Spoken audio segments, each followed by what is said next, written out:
Living in cages and covered in filth. That's how animal rescue workers describe where more than 50 animals were living at one house. Volunteers rescued them about 3 weeks ago, and Local 12's Angela Ingram went back to see how the animals are doing and what investigators are doing about it.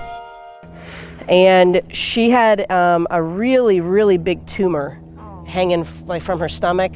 They're still painfully skinny and learning to warm up to people. He was one of our thinnest dogs. He was 48 pounds. But Frankie and Outlaw have come a long way. They're just two of more than 50 animals rescued from a home in Bethel roughly 3 weeks ago. This one really stood out for me professionally and personally as a situation that was exceptionally bad. Clermont Animal Care Humane Society reached out to other volunteers and rescued them from horrible conditions. A group of dogs that were being housed in a separate part of the house with living in crates that were covered in feces, that were filthy, in the dark. There was no food, no water when we arrived. So Nachos and Nirvana and Nixon, normally they wouldn't be this calm, but they recognize each other. 21 cats were taken from the home. Before, many didn't want to be touched, but now some are ready for adoption.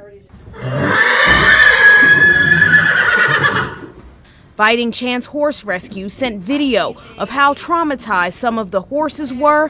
Workers couldn't touch them without being bitten or kicked. But they too are making progress, and 4 will be up for adoption next month. Two of the thoroughbreds were living on a porch, and they were not able to get off the porch due to about 5 feet of manure piled up around the porch. Investigators charged Carolyn Fluhart. She lives in the home with her husband. Workers want the animals to find a home where they're loved and cared for properly. There's probably about 5 or 6 cats that are ready, and about 2 or 3 dogs. Carolyn Fluhart has pleaded not guilty to the charges. She has another court date here on the 29th. As for her husband, Animal Control says he hasn't been charged due to medical issues, but they are planning to have him charged in the next few days. In Clermont County, Angela Ingram, Local 12 News. Angela, thank you. And investigators say that they originally came to that home because Fluhart's husband was having a medical emergency. Medics couldn't get into the house to help him because some of the dogs were actually guarding that entrance.